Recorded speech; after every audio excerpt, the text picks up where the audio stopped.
Bismillahirrahmanirrahim. Assalamualaikum warahmatullahi wabarakatuh. Alhamdulillah. Alhamdulillahirabbil alamin wassalatu wassalamu asrofil anbiya wal mursalin sayyidina Muhammadin wa ala alihi washabihi ajmain. Rabbi israh li sadri wa yassir li amri wahlul 'uqdatam min lisani yafqahu qawli. Halo teman-teman sekalian, sahabat yang mulia, apa kabar? Alhamdulillah, kita berjumpa lagi di dunia maya dalam keadaan sehat walafiat. Dan oleh karena itu mari kita terus bersyukur kepada Allah Subhanahu wa taala atas segala karunia yang telah diberikan kepada kita yang begitu banyak dan mustahil kita bisa menghitungnya.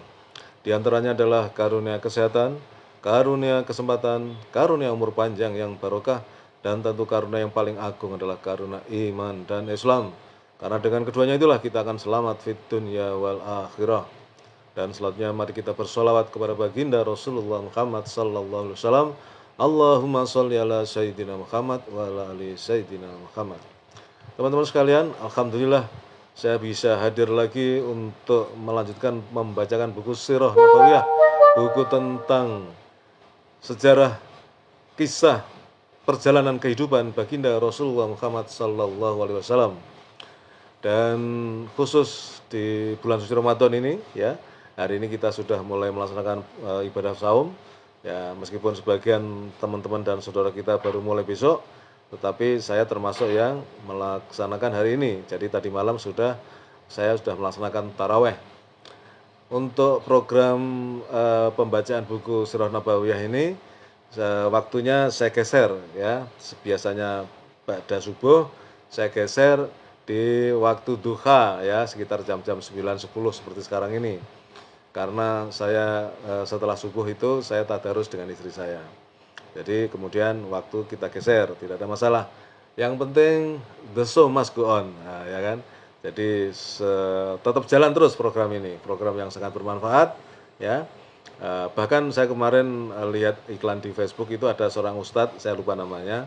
Beliau secara cerdas ya membuat rekaman pembacaan buku Sirah Nabawiyah, dan bukunya sama ya. Dan kemudian beliau produk menjadi satu dikemas dalam flash disk ya, yang kemudian bisa dijual ya, dia tawarkan untuk bagi yang berminat ya, bisa dengan cukup menggunakan flash disk mendengarkan buku Sirah Nabawiyah. Nah, saya dengan cara yang berbeda, saya setiap hari membacakan ya, dan semua terekam di akun ini, akun kisah para rasul. Jadi bagi teman-teman yang sudah berteman maupun yang belum berteman, karena ini saya setting publik, bisa mengakses ya. Bisa di scroll, dan mudah sekarang scroll itu tidak harus di beranda, tapi di khusus bagian video ya, nanti akan muncul itu. Ikuti mulai dari halaman pertama ya, bisa mengikuti. Jadi ini gratis ya kan, nggak perlu beli ya, yang penting mengikuti akun saya ini. Dan saya selingi juga dengan rekaman yang sudah pernah saya buat tentang kisah rasul-rasul yang lain. Kalau nggak salah sudah sampai Nabi Idris itu kalau nggak salah ya, atau Nabi Ibrahim. Nabi Ibrahim. Nanti kalau sudah selesai itu habis, saya akan lanjutkan secara langsung tentang buku kisah para nabi karya Ibnu Katsir ya. Akan saya lanjutkan. Dan sekarang saya membacakan dulu buku Sirah Nabawiyah, kisah khusus tentang baginda Rasulullah Muhammad SAW. Kemarin kita sudah sampai kepada orang-orang yang beriman dari selain penduduk Mekah. Ya, ini yang secara individu. Kemarin sudah 2 orang, yaitu Suaid bin Samit dan Iyas bin Mu'adz ya. Maka sekarang saya lanjutkan, yang ketiga adalah Abu Dzar Al-Ghifari. Ya, ini nama yang cukup terkenal. Dia termasuk penduduk pinggiran Yasrib. Tatkala kabar tentang diutusnya Nabi SAW telah sampai ke Yasrib yang dibawa oleh Suaid bin Samit dan Iyas bin Mu'adz, kabar ini pun akhirnya sampai juga ke telinga Abu Dzar, sehingga hal ini di antara sebab lain yang mendorongnya masuk Islam. Imam Al-Bukhari meriwayatkan dari Ibnu Abbas radhiyallahu anhu, dia berkata, Abu Dzar telah berkisah, Aku adalah salah seorang dari Bani Ghifar. Kabar tentang seseorang yang mengaku nabi di Mekah sampai juga kepada kami. Aku berkata kepada saudara laki-lakiku, pergilah engkau menemui laki-laki itu dan bicaralah dengannya, lalu sampaikan kepadaku perihalnya. Maka dia pun berangkat menemui beliau, kemudian pulang. Aku berkata, kabar apa yang kau peroleh? Demi Allah, sungguh aku telah bertemu dengan seseorang yang dia memerintahkan kepada kebaikan dan melarang dari keburukan, jawab saudaraku. Aku lalu berkata kepadanya, aku belum puas mendengar kabar seperti ini. Aku lalu mengambil tas dan tongkat, kemudian berangkat ke Mekah. Aku tidak mengenal orangnya, tapi aku enggan untuk bertanya tentang dirinya. Sambil meminum air zam-zam, aku berdiam di Masjidil Haram. Tak lama berselang, Ali radhiyallahu anhu lewat di hadapanku dan berkata, sepertinya engkau orang asing di sini. Aku menjawab, ya benar. Dia berkata, mari ke rumahku. Maka aku pun pergi bersama Ali radhiyallahu anhu ke rumahnya. Selama perjalanan dia tidak bertanya apapun kepadaku dan aku pun tidak menanyakan sesuatu maupun menceritakan maksudku. Besoknya aku kembali ke Masjidil Haram berharap ada yang memberitahu tentang Nabi Sallallahu Alaihi Wasallam. Tetapi tidak ada orang yang memberitahuku tentangnya sedikit pun. Ali kemudian lewat lagi di hadapanku sambil berkata, apakah orang ini tidak tahu lagi jalan ke tempat penginapannya? Aku menjawab, belum. Ali berkata, kalau begitu, mari ikut aku ke rumahku.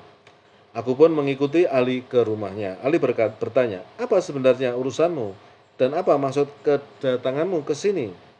Aku menjawab, jika engkau mau merahasiakannya, aku akan memberitahumu. Kata Ali, ya baiklah.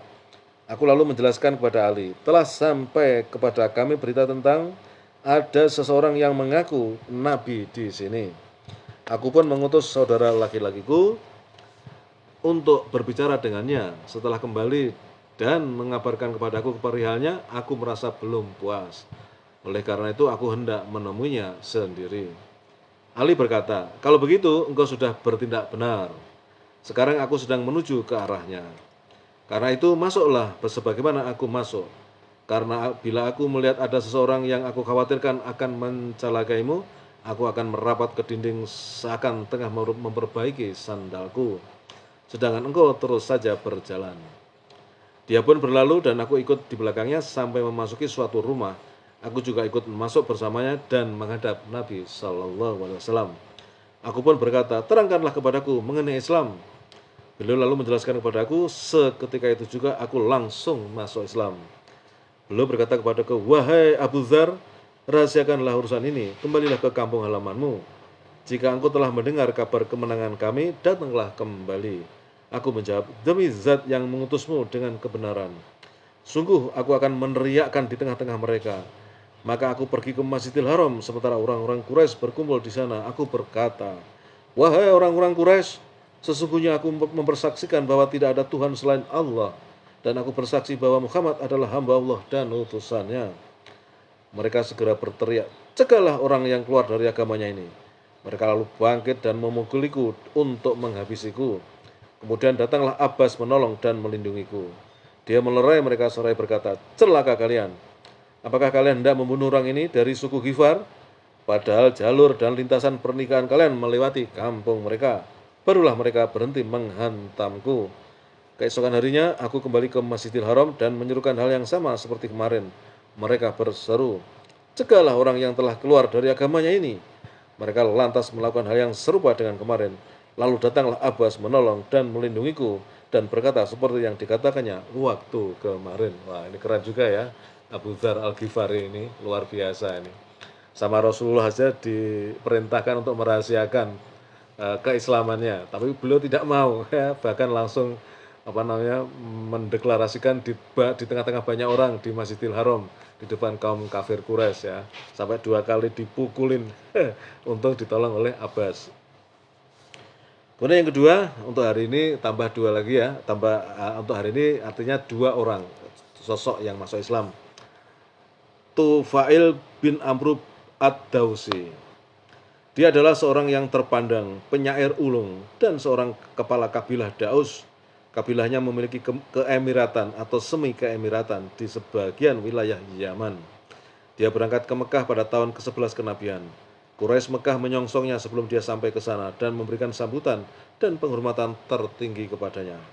Mereka berkata kepadanya, "Wahai Tufail, engkau sungguh telah berada di negeri kami. Kami memperingatkan engkau tentang laki-laki ini yang telah menyusahkan kami. Dia telah memecah belah kesatuan kami, merusak urusan kami. Sungguh perkataannya seperti sihir yang memisahkan seseorang dari bapaknya, dari anak-anaknya, dan dari istrinya. Kami sungguh mengkhawatirkan engkau dan kaummu dari apa yang telah menimpa kami. Maka janganlah engkau berbicara dengannya, dan janganlah engkau mendengarkan sesuatu pun darinya." Tufail berkata, "Demi Allah, mereka terus-menerus memperingatkan aku supaya tidak mendengarkan darinya atau berbicara dengannya sampai-sampai aku menutup telingaku dengan kapas apabila berada di Masjidil Haram, agar tidak ada sesuatu pun yang terdengar olehku dari ucapannya. Besok paginya aku menuju Masjidil Haram. Waktu itu beliau sedang sholat di salah satu sudut Ka'bah. Aku sengaja berdiri cukup dekat darinya. Ternyata Allah berkehendak aku bisa mendengarkan sebagian dari apa yang diucapkan beliau. Aku mendengar perkataan yang sangat indah. Aku pun berkata dalam hati, demi ibuku yang telah melahirkan aku dengan susah payah. Demi Allah, sungguh aku ini orang yang cerdas dan seorang penyair. Tentu aku bisa membedakan antara yang baik dengan yang buruk. Lalu apa yang mencegahku untuk mendengarkan apa yang diucapkan oleh laki-laki ini? Jika ternyata suatu kebaikan maka aku terima, tapi jika suatu keburukan akan kutinggalkan. Maka aku terdiam sambil memperhatikannya sampai beliau beranjak pulang ke rumahnya. Aku segera mengikutinya hingga beliau masuk ke dalam rumahnya. Aku pun ikut masuk lalu menceritakan maksud kedatanganku. Upaya orang-orang yang menakut-nakuti aku, telingaku yang kusumbat, serta terdengarnya sebagian perkataan beliau ke telingaku. Aku berkata lagi, terangkanlah urusanmu itu kepadaku. Rasulullah SAW kemudian menjelaskan kepadaku tentang Islam dan membacakan kepadaku Al-Quran. Demi Allah, aku belum pernah mendengar suatu perkataan yang demikian indah sebelumnya, yang lebih adil darinya. Aku langsung masuk Islam dan bersaksi dengan syahadat yang benar. Selanjutnya aku berkata kepada beliau, sesungguhnya aku ini adalah pemimpin yang ditaati kaumku. Aku akan kembali dan mendakwahkan Islam kepada mereka. Maka doakanlah aku kepada Allah agar menjadikan untukku suatu tanda. Lalu Nabi berdoa untukku. Ternyata tanda itu berupa cahaya yang memancar dari wajahnya seperti lentera tatkala sudah dekat ke kampungnya. Maka dia berdoa, ya Allah, janganlah engkau jadikan tanda itu di wajahku, karena aku khawatir mereka akan berkata, ini adalah kutukan. Lalu cahaya tersebut beralih ke jematinya. Dia mengajak ayahnya dan istrinya masuk Islam. Keduanya menerimanya dan masuk Islam.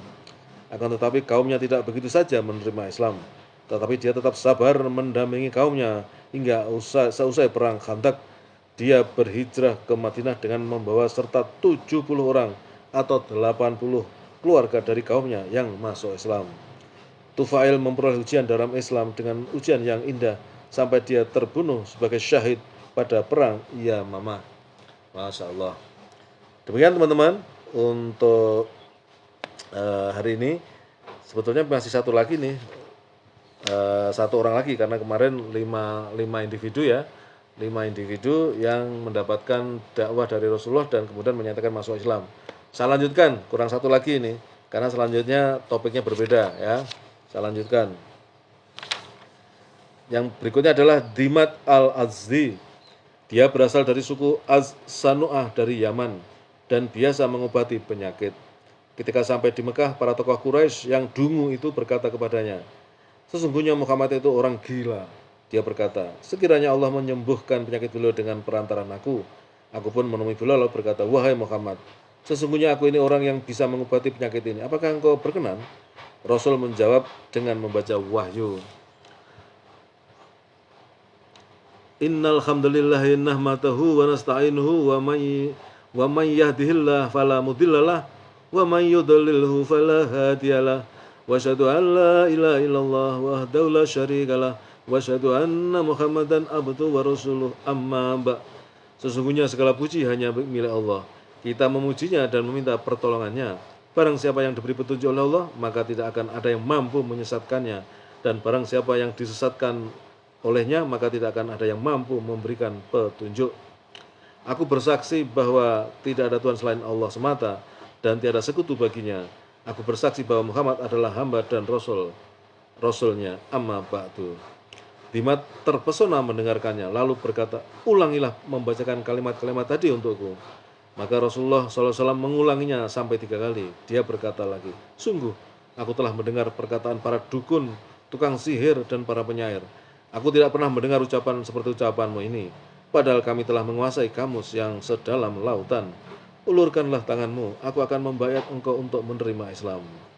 Tak lama kemudian Dimat berbayat menyatakan keislamannya. Demikian teman-teman, ya hari ini sudah saya sampaikan sosok-sosok individu yang menyatakan keislamannya setelah mendapatkan dakwah dari Rasulullah SAW. Demikian teman-teman, terima kasih atas segala perhatian. Mudah-mudahan puasa kita di bulan suci Ramadan tahun ini bisa berjalan lancar, dimudahkan oleh Allah, selesai tuntas dengan sukses, yaitu menjadi hamba yang semakin bertakwa. Terima kasih. Assalamualaikum warahmatullahi wabarakatuh.